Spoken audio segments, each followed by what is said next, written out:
I can't take it anymore. There's just some things that I feel like we as artists need to talk about. We cannot do this shit anymore. It's 2023. In fact, it's almost 2024. So it's time to move on. As artists today, we have so many legitimate things to worry about. It's not just a song anymore. You know, you gotta drop a song every month and have a whole podcast where you talk about your feelings and have a merch line and go on tour. And then maybe you'll like make minimum wage. So there are so many legitimate things that we have to do all the time that are just going to give us worries and anxiety. And due to all that pressure and insecurity, we start worrying about some stuff that I don't know if we really have to worry about. So there are 5 things that stick out to me as things that we should just flat out stop worrying about. This is my opinion, but also I know in conversations that I've had with other artists, it's not just me. Before we get into it, throw me a like, give me a subscribe, and leave a comment about one thing that you wish you would stop worrying about as an artist. Let's get into it. Number 1, how many people you follow on Instagram. All right, so this is the one that inspired basically the whole video. This rapper I like named Anicia, she posted that Pharrell started following her, which is awesome. Pharrell's a man of taste.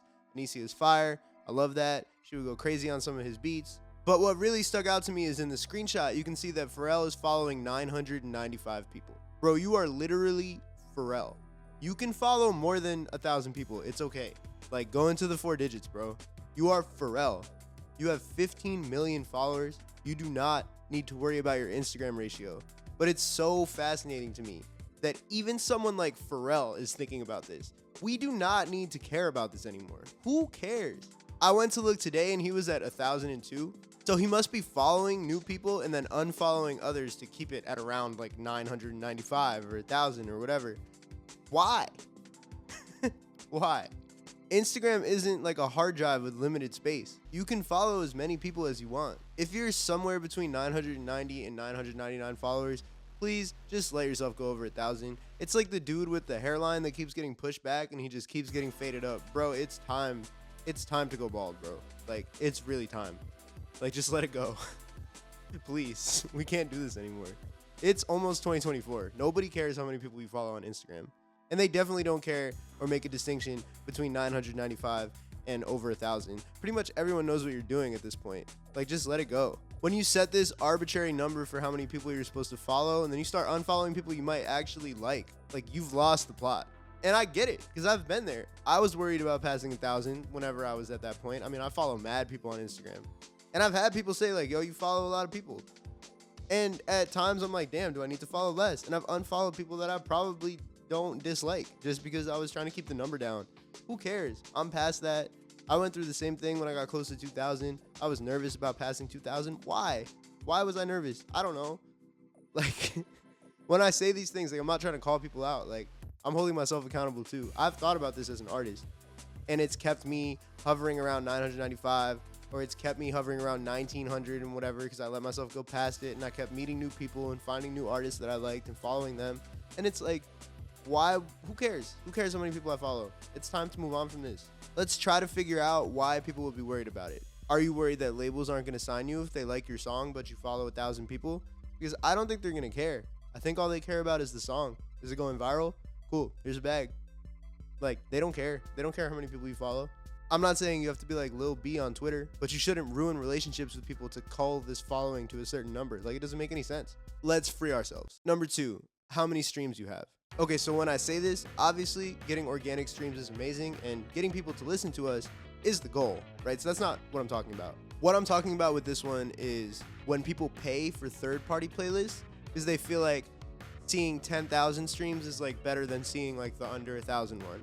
Knowing that most of the people, if there is even a single real person listening to that third-party playlist, it would be a shock to me. It's just like empty numbers that'll just like give you this like slightly higher number on your profile when people go there. It's all about keeping up appearances, and it's not actually about getting your song put in front of real people. So a counterpoint, there is science that says that people are more likely to stream a song that has more streams than one that doesn't. And I would be willing to bet that most people are not really making the distinction between something with like 3,000 streams and something with like 15,000 streams. Who cares? People are going to click on the song if they're going to listen to it, and if they like it, they're going to save it. That's not going to make a difference. And you're spending more money on like getting those playlist placements than you are making back from those streams. Like paying to get on TikTok Top Hits 2023, thinking that someone's gonna find you from that is just, that's a losing strategy. That's not a real thing. So I think a lot of the people who are paying for this, they see it as being a part of a legitimate marketing plan. Maybe it was a couple years ago. To me, I don't think that's real marketing in 2023. Do whatever you want, but it's not for me. Some people probably don't know better, which I understand. And like, I used to do this too when I started making music. Like, totally understand. But I think one of the biggest driving points is that people want to prove to like the people in real life that they know that their music is legit. And while I completely understand this desire, you're not releasing music online so that Kevin from your high school will be like, oh yeah, that kid from my math class, oh, he's kind of legit now. Nobody cares what Kevin from your high school thinks. Like, that doesn't matter. And just like number one, a lack of streams is not going to stop a label from signing you if they discover you and they see your potential. And the ways that they're going to discover you, again, not going to be from TikTok Top Hits 2023 playlist on Spotify. It might be from TikTok itself, even if you don't go fully viral. There are people whose job it is to find new artists. Like, let them find you there. And you can go on TikTok or Instagram Reels or YouTube Shorts and be like, hey, I can't believe I have 5 monthly listeners and sound like this. That's honestly a pretty good hook.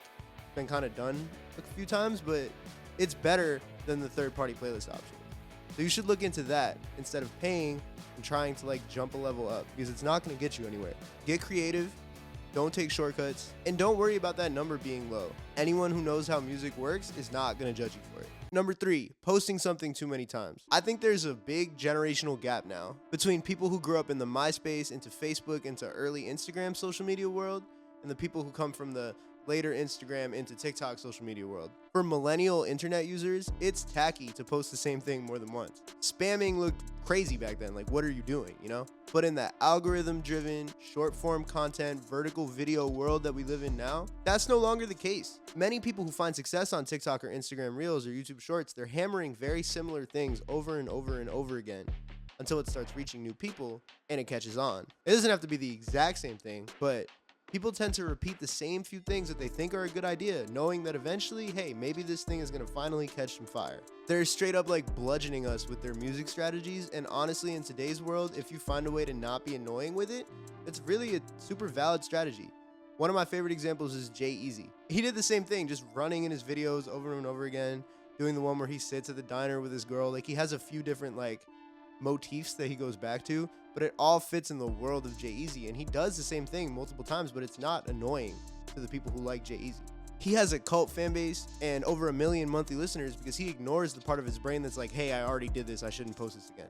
Or the part that's like, oh no, this flopped once, I better never do it again, that means it's a bad idea. That, I think, is one of the biggest things that older people on TikTok and Instagram, and I mean just even like mid-20s, like, need to get over, is the idea that if you post something once and it doesn't work, that it's a bad idea. That's not the case. That's just not how the internet works anymore. I'm not TikTok famous. I'm not super successful on there. But even for me, every time I post, I'm reaching totally different people. And there's always 1 or 2 people in the comments, even if it doesn't blow up, who are like, hey, this is cool. Hey, this is fire. Like, every single time I shoot that shot, there's 1 or 2 more people who are getting looped in, even when it doesn't do well. In the old social media model, you were posting specifically for your followers. Today, it's not like that anymore. You're basically posting for a new audience every time. Obviously, this has to be within reason. Like, if people in the comments are telling you, hey man, we're sick of this, like, stop doing it, like, come up with something else. But if you worked really hard on this cool concept for this performance video or whatever, and you posted it once and it didn't blow up, like, don't give up on it, keep trying. I think a lot of people have a fear of being like the thing guy, like, oh, he's the guy who does this, and they worry about that before they even become that guy. Like, imagine if I just performed like riding a scooter and then I was like the scooter guy. They were like, oh yeah, that's the scooter guy, he raps on a scooter on TikTok. You should worry about undoing that reputation after it already happens. Otherwise, you're just counting the chickens before they hatch, or whatever that saying is, right? Like, keep trying things. Don't be afraid of like being that guy. It's like being afraid of success in a way, right? Like, why would you be afraid of it reaching so many people that they recognize you for it? Like, yeah, you might have to like strategically move out of that later, but that's like a better problem to have than nobody seeing it, right? Number 4, which distributor you're distributing your music with. So this comes with a little bit of a caveat, right? If you know someone at your distributor who's rooting for you, who's going to bat for you, right? Stay there. Of course, you should stay there. Although I'm going to show you personally that doesn't always guarantee anything. Also, if they're giving you an advance or they're paying you, of course, go with them if it makes sense, right? That's not really what I'm talking about. What I'm talking about is the phenomenon of people moving to the next distributor because they think it's cool, or it's the one that like they see their friends are on or whatever, and they just think, oh, if I switch to here instead of there, like I'm not really gonna name names in this, but like if I switch to this distributor, like that's gonna get me a playlist. Like that's really not how it works. You can get on big playlists from DistroKid or TuneCore or like whatever distributor for that matter. I have a personal anecdote with this. In 2020, I switched to one of those like boutique distribution companies that a lot of people were using, owned by a major label, and at the time it was considered like the cool one. I'm not gonna name any names, right? I wasn't really a priority, right? But someone at the distributor would go into Spotify for artists and they would pitch my song. They would write basically the same thing that I wrote, so I would pitch it, they would log in, and then they would repitch it, but it would say that it came from them instead of coming from me, which was supposedly gonna help like somebody on the inside be like, ooh, maybe I'll playlist this one, right? So I started rolling out my album Purgatory. So the first song I did that with was Runner's High. Repitched, no playlist. Second single, repitched, no playlist. When I uploaded the third single, 4049 Spruce, I pitched it and he never repitched it. And I thought to myself like, man, that's messed up. I wanted this song to have a shot. So of course, what happens? It gets on Anti-Pop the first day without getting repitched by the distributor guy. So it just goes to say that this doesn't guarantee anything, having these like insider connections or whatever, unless you really, really, really have that strong connection. Because in music, you might think you kind of have that connection, and it might be something, but it's not that whole thing, you know? And if that's not what you have, then don't really worry about who you're distributing with. Sometimes you're gonna get that playlist, and sometimes you might not get that playlist. I have a whole video talking about playlists if you want to check that out. I go into a lot more detail on that one. So yeah, my point is, unless you really have shooters in that office, it does not matter what distributor you're with, so don't worry about it. Number 5, getting mad when people bite your ideas. I think this is my hottest take, I'm gonna be honest. It's a little bit controversial, but I think a big part of wanting to create is wanting to inspire people. And if you're creating and you're doing it well, people are probably going to be inspired by it. And this goes for both music and the way you post on social media, your aesthetic, the clothes you wear. Like, if you're doing that stuff and you're killing it, you're probably going to inspire some people to start doing it. So I saw recently that Gene Dawson was questioning, you know, his influence on Kevin Abstract's new album, and they cleared it up. So I'm not going to make this about them particularly, right? But at least for me personally, like, Gene Dawson is super inspirational. Like, he made me reconsider a lot of the rock music I used to listen to as a kid and think like, oh, how can I like tap into this as I'm making my music? And he's so inspirational, not just to me, maybe to Kevin Abstract, but definitely to a lot of other artists. And like, isn't that the goal, right? Like, you want to be an inspiration. You want to push people. Like, obviously you don't want copycats, right? But copycats are kind of flattering. Like, if someone starts taking the way that I'm posting on social media, and I have seen people that I know, like, kind of use the same methodology that I've used on social media before. And to be honest, it's flattering. I don't take any kind of offense to that, because it's not like, it's not like I invented it. I got it from somewhere else. I'm sure we all get ideas from everywhere, even if we don't really know it. Like, subconsciously, we're always absorbing things. We're sponges, right? So we recontextualize it in our own way. People see it, they take it and recontextualize it.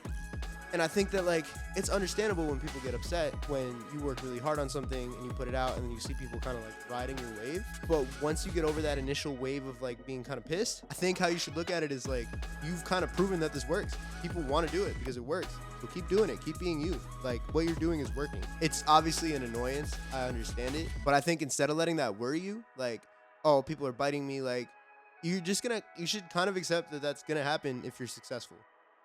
Like, because otherwise it's just adding stress to you. Like, I understand the perspective. This video is not about saying that these are irrational thoughts sometimes. Like, this is a pretty rational thought to worry about. But at the same time, I think we should stop or try our best to stop having that worry, right? Because at the end of the day, like, we're going to inspire people. So it is what it is, you know? All right, so there are my 5 takes.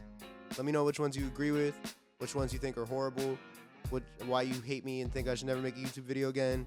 Comment what I forgot to talk about, what I should do the next 5 on. Should I do another video like this?